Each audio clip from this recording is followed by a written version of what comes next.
So we're here to talk through this anti-knight Sudoku by Murat Can Tonta.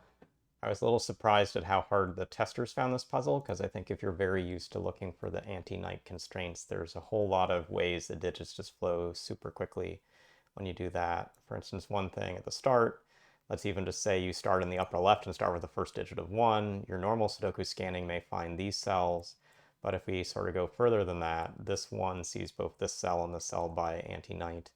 And so that means that 1 is down here, and that means that the normal pointing pair over at the side. With this 1 coming from below, you'd write this note, but this 1 sees that cell, puts in this 1, means that 1's over here.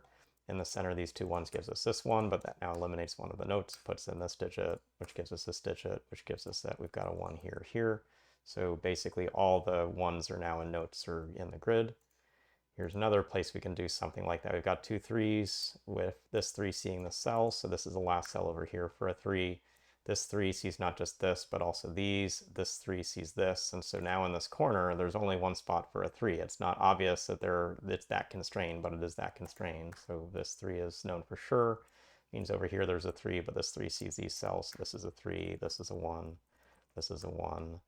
This 3 and this 3 will have to be in one of these cells. This 3 and 3 put a 3 here, but that cancels this option by anti-knight, puts in this 3, this 3. So just 2 digits, they're all in the grid now.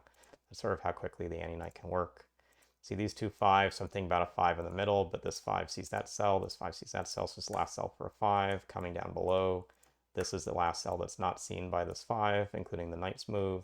Coming to the top, this is the last cell that's not seen by any of those digits. So again, pretty quick progress. We've got 9 to 8 in the bottom to go, the cell seen by the 9s, and then this 8 sees this bottom one, so this is 8 above, 2 below.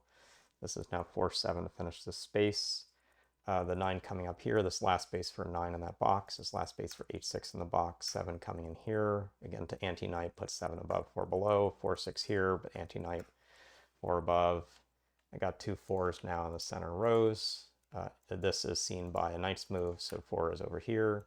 This is 2 8 9.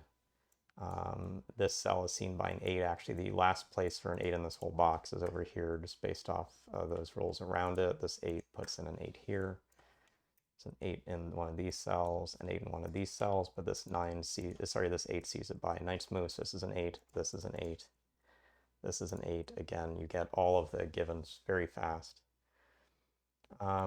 Haven't used this yet, but another case of just a digit when I'm just scanning. I'm like, well, I don't have a 2 over here. What do I see? I see a 2 that eliminates this, as well as these others by knight's move.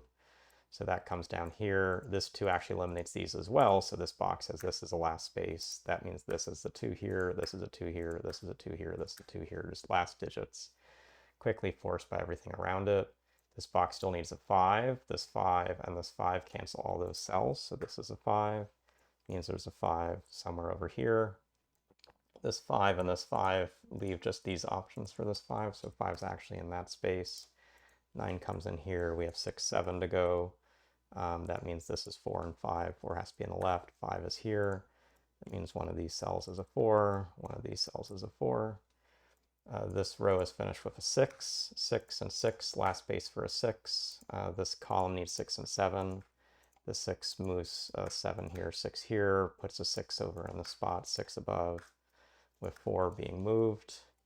We have then final 9, puts in a 9, puts in a 7, puts in a 7, puts in a 9, puts in this 9, puts in this 9, puts in this 7, puts in this 7, puts in a 5, and puts in a 6, and we're through the grid. So just focusing to the anti-knight constraint and visualizing, and I was doing this by sometimes clicking into clues, but visualizing how like these 1s see so many cells, or even these 3s. See, these cells all together, that this 3 and that 3 are enough to specify 1 digit left. Those are all the anchor points to make progress, and there are probably others than I hadn't seen here. It's a reason I guess I don't generally like the anti-constraint Sudoku, because there's a lot of power in the anti-rules, but sometimes you get a puzzle like this, and it gets a spread of solving response to it.